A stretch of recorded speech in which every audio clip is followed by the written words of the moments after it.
Perkenalkan, nama aku JJ. Nama panjangku JJ. Di sini, JJ akan memandu kalian dalam program Rewind, Refresh Your Mind. Selama beberapa menit ke depan, kita akan mengulas banyak hal dan informasi yang tentunya menarik. Kalau gitu, yuk ikuti JJ. Tanpa basa-basi, langsung aja disimak ya Rewinders. Now trending yang pertama yaitu Joko Kendil ternyata udah sampai di Yogyakarta nih Rewinders. Awalnya Joko Kendil ramai dibicarakan ketika berjalan kaki di berbagai kota di Jawa Tengah. Musafir yang viral dengan sebutan Joko Kendil tersebut berpindah kota dengan cara berjalan kaki nih Rewinders. Joko Kendil merupakan pria yang berasal dari Desa Menduran, Kecamatan Grati, Kabupaten Grobogan, Jawa Tengah. Tahu nggak Rewinders, di tanggal 8 November kemarin, ia datang di Yogyakarta, tepatnya di daerah Imogiri. Kedatangannya pun direkam oleh seorang warga dan menjadi ramai di TikTok.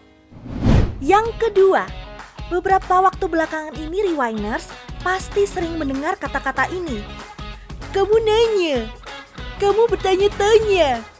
Nah, omongan ini pasti sering didengar karena lagi booming banget nih di media sosial TikTok. Kata-kata tersebut berasal dari TikTokers, yaitu Alif_Cepmek. Bahkan, postingan tersebut sekarang tembus hingga 350.000 dan komentar sebanyak 11.000 komentar nih Rewinders. Keren banget ya. Yang ketiga, kasus kebaya merah. Media sosial dihebohkan dengan video asusila yang beredar, yaitu perempuan memakai kebaya merah. Gak butuh waktu lama, polisi berhasil meringkus kedua pelaku pemeran di video tersebut. Yang keempat, aktris Hollywood Anne Hathaway dipastikan hadiri acara puncak pertemuan bisnis 20 atau B20 di Bali. Anne Hathaway akan hadir pada tanggal 13 sampai 14 November 2022 sebagai rangkaian dari konferensi tingkat tinggi atau KTT G20. Anne disebut akan menjadi pembicara dalam sesi bertajuk mempercepat transformasi ekonomi dan pertumbuhan produktivitas yang inklusif. Wah, idolaku datang ke Indonesia nih Rewinders. Keren banget. Yang kelima, bertepatan dengan Hari Pahlawan, film fantasi superhero Indonesia Satria Dewa Gatot-Kaca ditayangkan di platform streaming Netflix nih Rewinders.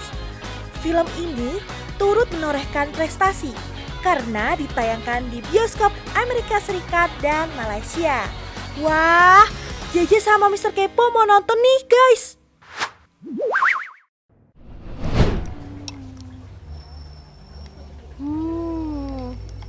Enak banget. Nah Rewinders, itu tadi beberapa hal yang ramai di telinga masyarakat. Oh ya Rewinders, kalau kalian lagi suntuk atau bosen, pada kemana sih? Bingung ya? Ya udah, JJ mau bahas tentang tempat yang wajib kalian kunjungi kalau kalian lagi bosan atau suntuk. Tetap ikuti keseruan JJ ya. Hai Rewinders, sekarang JJ udah ada di salah satu wisata di kota Yogyakarta. Jauh pasti nih tempatnya, Jogja kan luas. Nggak perlu takut jauh, karena wisata ini deket banget dari pusat kota Yogyakarta. Namanya adalah Mini Zoo Jogja Exotarium, berada di Jalan Magelang, kilometer 8, Sleman, Yogyakarta. Tapi sebelum masuk, dipastiin nih harus beli tiket dulu. Berhubung JJ belum beli tiket, yuk ikut JJ beli tiket. Sambil aku beli tiket, JJ juga mau ngasih informasi ke Rewinders tentang wisata baru lainnya yang gak kalah serunya. Nah, ini dia wisata baru di Sleman yang gak boleh kalian skip. Namanya Obelix Village. Tempat ini berlokasi di Jalan Kenangan, Krandon, Pandowo Harjo, Sleman. Obelix Village mengusung tema konsep pedesaan dengan view hamparan sawah hijau. Selain itu Rewinders, kamu juga bisa menikmati fasilitas lain yang gak kalah asiknya. Mulai dari resto pulen, kopi ponti, little zoo, flower garden, mini farm, secret river deck, Petit Paris Bowlingery, Samui, dan gift shop. Wah, banyak banget kan Rewinders spot-spot menarik di sini. Kamu sudah bisa menikmati fasilitas lengkap di Obelix Village. So, tunggu apa lagi? Gas buruan ke sini. Nyam nyam nyam nyam nyam nyam.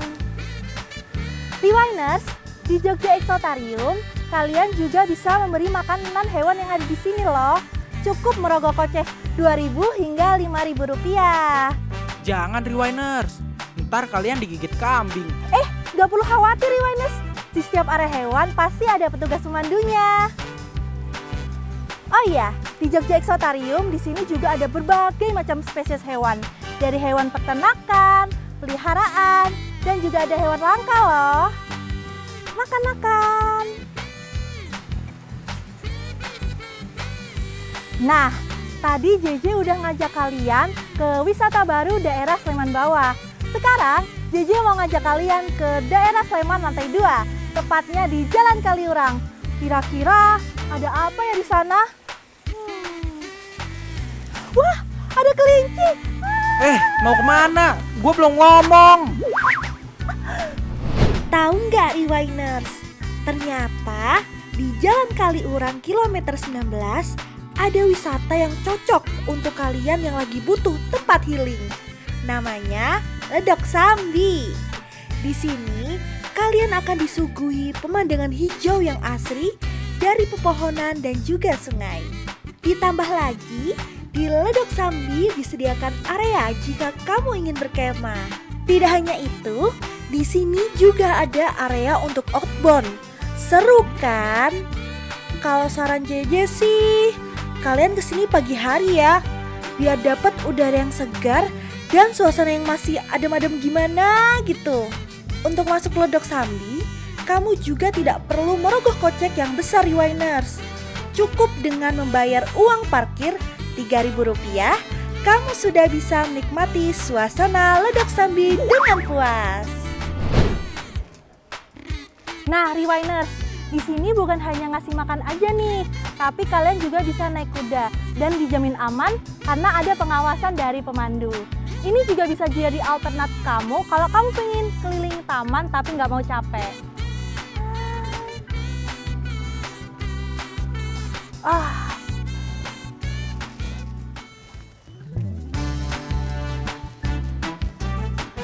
Nah, Rewinders, haus nih. Oh iya, di situ ada tempat jualan es nih. Kesana yuk. Apa ya? Oh,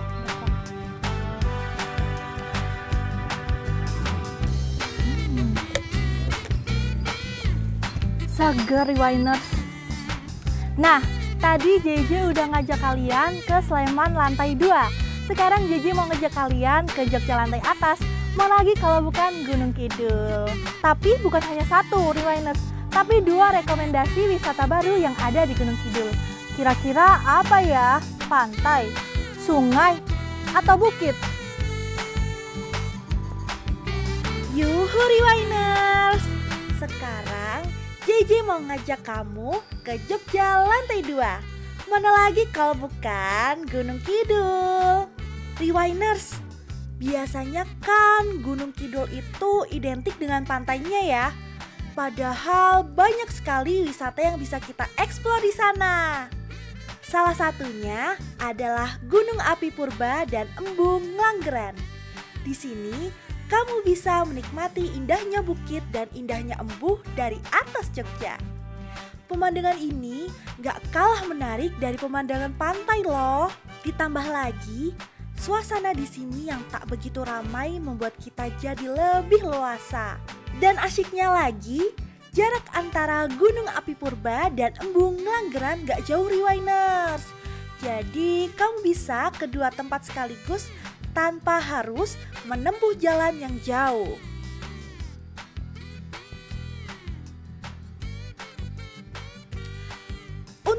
menikmati dua wisata ini sekaligus, kamu hanya perlu merogoh kocek sebesar Rp30.000 saja, Rewiners.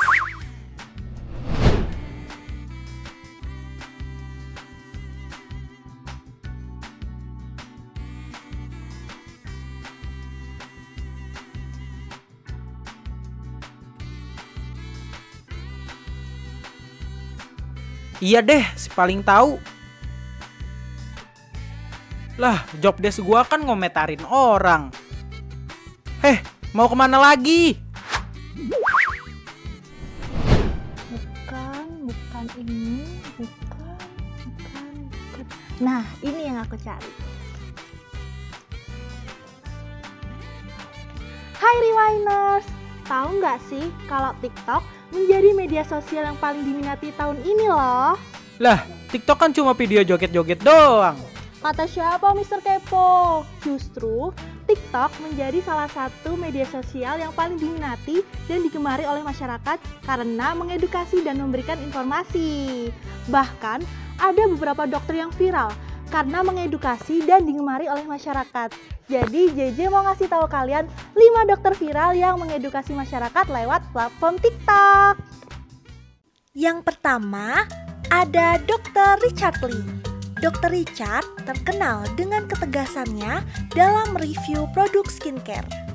Di akun TikToknya, Dr. Richard sering membahas kandungan bahan yang terdapat dalam suatu produk skincare. Hal ini bertujuan untuk memberikan informasi pada masyarakat agar tidak membeli produk skincare yang mengandung bahan berbahaya. Tak ayal, Dr. Richard sangat digemari masyarakat, terutama kaum perempuan. Yang kedua, ada Dr. Jessica Tania. Tidak jauh berbeda sih dari Dr. Richard, karena Dr. Jessica juga sering memberikan informasi dan edukasi mengenai skincare dan perawatan wajah. Dr. Jessica turut membantu banyak perempuan untuk lebih peduli dengan kulit wajah mereka, juga penggunaan skincare yang benar sesuai saran Dr. Rewiners. Yang ketiga, ada Dr. Mario Johan atau biasa dikenal dengan Dr. Joe. Siapa sih yang gak tahu Dr. Joe? Dengan ilmu yang dimiliki, Dr. Joe banyak memberikan informasi mengenai mitos-mitos di dunia kesehatan. Hal ini tentu banyak membantu masyarakat yang gampang percaya kata orang zaman dulu. Hahaha. Yang keempat, ada Dr. Putri Puspitayani. Dr. Putri adalah dokter hewan yang kerap membagikan kegiatannya mengobati hewan Rewiners. Dari situlah banyak masyarakat yang mendapatkan informasi dan edukasi bagaimana perawatan berbagai jenis hewan.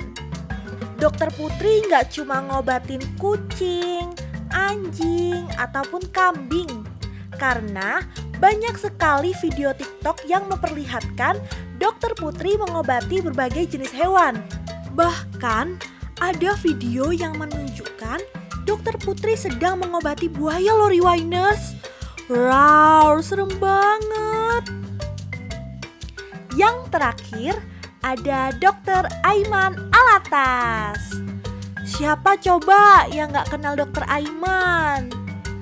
Dokter yang terkenal dengan ketampanannya ini berhasil menarik perhatian warganet karena sering memberikan reaksi unik dari setiap video yang dikomentarinya.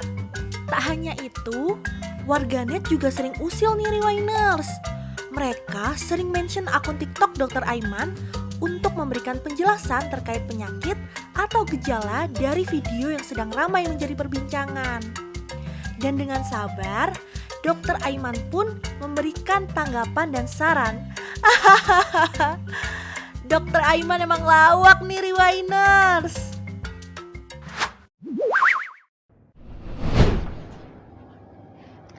Nah Rewiners, itu tadi 5 dokter viral yang mengedukasi masyarakat lewat TikTok. Jadi salut banget dengan dokter-dokter tadi. Dan 5 dokter tadi sebagai contoh bagaimana cara menggunakan sosial media dengan baik. Oh, kirain TikTok mah isinya joget-joget doang. Kalau gitu, ayolah J, kita juga ikutan bikin video TikTok. Enggak deh, JJ mau baca buku aja. Nah, setelah tadi kita membahas tentang beberapa dokter-dokter yang identik dengan kesehatan, nggak lengkap nih kalau kita nggak membahas tentang Hari Kesehatan Nasional. Yuk kita langsung saja ke informasinya.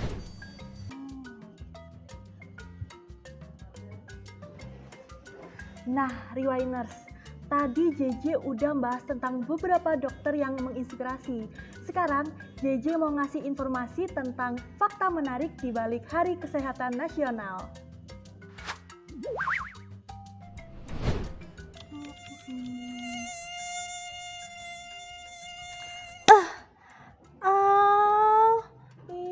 Nyamuknya banyak banget.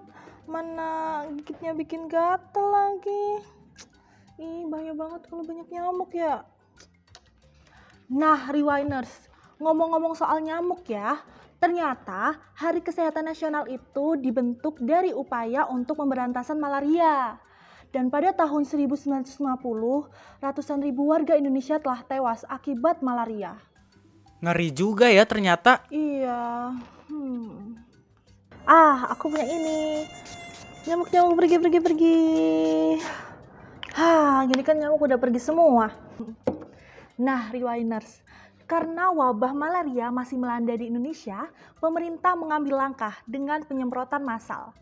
Penyemprotan massal pertama kali dilakukan di Desa Kalasan, Yogyakarta pada tanggal 12 November 1959 dan tepat pada tanggal itu diperingati sebagai Hari Kesehatan Nasional.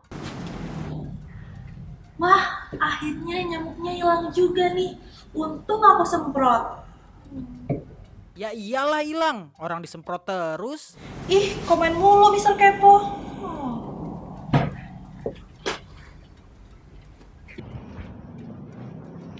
Ngomong-ngomong soal penyemprotan nih, Rewinders. Ternyata penyemprotan massal dilakukan selama 5 tahun. Dari tahun 1959 di seluruh penjuru Indonesia dan dinyatakan sukses pada tanggal 12 November 1964. Wah, lama juga ya. Wah. Yeay. Jadi Rewinders, tahu nggak tadi kenapa JJ tepuk tangan? Ada yang tahu? Ada yang tahu? Ada yang tahu? Ya bener, itu untuk memberikan apresiasi. Hah? Apa hubungannya tepuk tangan sama Hari Kesehatan? Makanya dengerin penjelasan JJ dulu Mr. Kepo. Jadi, pada tanggal 12 November 2020, bertepatan dengan Hari Kesehatan Nasional, ada tuh gerakan bertepuk tangan selama 56 detik. Cukup unik kan, Rewinders? Tidak hanya itu, gerakan tepuk tangan itu untuk mengapresiasi tenaga kesehatan yang telah berjuang selama wabah COVID-19. Jadi gitu, Mr. Kepo. Ngomong dong dari tadi.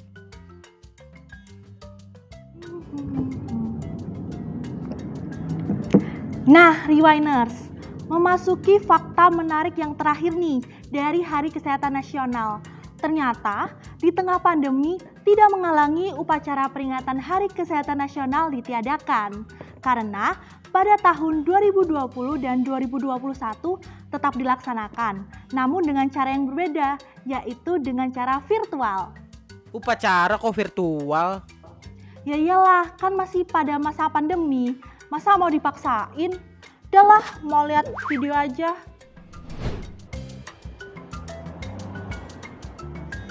Halo Rewinders, kembali lagi sama aku JJ yang selalu memberikan segala informasi yang Rewinders butuhkan. Tapi sebelum itu, hari ini tanggal 11 November, tebak Rewinders, hari apa? Hari apa Rewinders? Hari apa? Hari apa? Ya benar, Hari Bangunan Nasional. Yeay! Jadi Hari Bangunan Nasional itu digunakan untuk mengedukasi masyarakat bagaimana pentingnya memelihara dan menjaga bangunan-bangunan sejarah yang ada di Indonesia. Bangunan kok dipelihara? Ya iyalah, harus dipelihara agar terlihat rapih dan tidak tercemar. Selain bangunan-bangunan bersejarah, bangunan-bangunan lainnya juga harus kita jaga loh. Apalagi dari aksi vandalisme seperti yang ada di belakang JJ nih. Sungguh tercemar. Nah, Rewinders, tahu nggak sih cara membedakan vandalisme yang merusak dengan mural yang mempunyai nilai yang tinggi? Kalau belum tahu, yuk kita simak penjelasan dari mata seorang seniman. Oh, kita bahas mural dulu ya. Kalau mural tuh dia lebih berkonsep sih, Mas. Berkonsep dan ada pesan yang ingin disampaikan ataupun seperti sesuatu yang emang itu lumrah untuk disampaikan, diekspresikan ke dalam tembok gitu. Kalau dia vandal itu tuh lebih ke pribadi sih, Mas. Jadi kayak flexing untuk umum yang menyangkut hal pribadi gitu. Kayak misalnya ya ingin pamer lah, kalau aku gini lah, gini gitu. Mural itu menyampaikan pesan, sedangkan vandalisme tidak. Mungkin kalau vandal itu dari iseng semata sih. Semisal yaitu mencari nama di halayak publik untuk flexing aja sih sebenarnya. Vandalisme dibuat dari keisengan. Sebenarnya vandal itu merusak karena pada dasarnya vandal kan tidak berkonsep. Jadi mungkin kalau di pilok-pilokan seperti tidak berkonsep kayak nama ataupun apa gitu, dia berpotensi merusak, apalagi dia ditaruh ke tempat-tempat yang seharusnya tidak divandalisme. Itu aja sih. Semisal masjid atau apapun itu kan sebenarnya ada. Vandalisme merusak lingkungan, sedangkan mural berfungsi menghias dan mempunyai nilai seni yang tinggi. Vandal itu terjadi biasanya di waktu-waktu tertentu sih, Mas. Kayak misalnya tengah malam atau menjelang pagi, yang dilakukan tanpa sepengetahuan pemilik tempat yang ia vandal sih. Pembuatan mural melakukan izin, sedangkan vandalisme tidak melakukan izin. Dia menimbulkan resah ketika dia seperti memvandalisme ruko, rumah, tembok rumah orang, dan itu kan bisa mungkin yang punya rumah kayak emosi udah dirapi-rapihin sama dia dicoret-coret gitu. Kecuali kalau dia di mural. Kalau di mural kan dia fungsinya untuk menghias juga. Vandalisme membuat resah masyarakat, sedangkan mural mempunyai nilai keuntungan yang tinggi. Nah, itu tadi perbedaan dari vandalisme dan mural, Rewinders. Tapi sebelum Mr. Kepo datang, aku mau lari dulu. Lari! Hai Rewinders. Gak kerasa nih, ternyata JJ udah nemenin hingga di penghujung acara. Jadi sedih. Tapi jangan sedih, karena Mr. Kepo bakal gantiin JJ nih dengan informasi yang gak kalah menariknya. Jadi jangan kangen JJ ya. Bye-bye. Rewinders, ini dia 5 berita yang berhasil menarik kontroversi di masyarakat versi Rewind. Angka positif COVID-19 di daerah istimewa Yogyakarta terus bertambah. Lagi-lagi kasus COVID di Jogja naik lagi, Rewinders. Ah, capek, dikira udah hilang nih virus. Pemerintah sih udah menghimbau masyarakat untuk mematuhi protokol kesehatan. Dan gak ketinggalan, pemerintah juga memperluas jangkauan vaksin booster. Tapi kayaknya kita lebih butuh pemerintah untuk memperluas jangkauan komunikasi sama masyarakat deh. Lagi ramai juga nih para pendukung Anies Baswedan yang tergabung dalam kelompok Aliansi Indonesia Masa Depan atau Al-Insan, mulai berpencar mencari dukungan di daerah istimewa Yogyakarta. Dengan semangat 45, mereka membentuk kepengurusan relawan Al-Insan tingkat provinsi dan kabupaten atau kota. Wah, kok udah mulai masuk suasana pemilu aja nih? Padahal kan KPU belum ketok palu. Siapa yang bakal jadi paslon capres dan cawapres?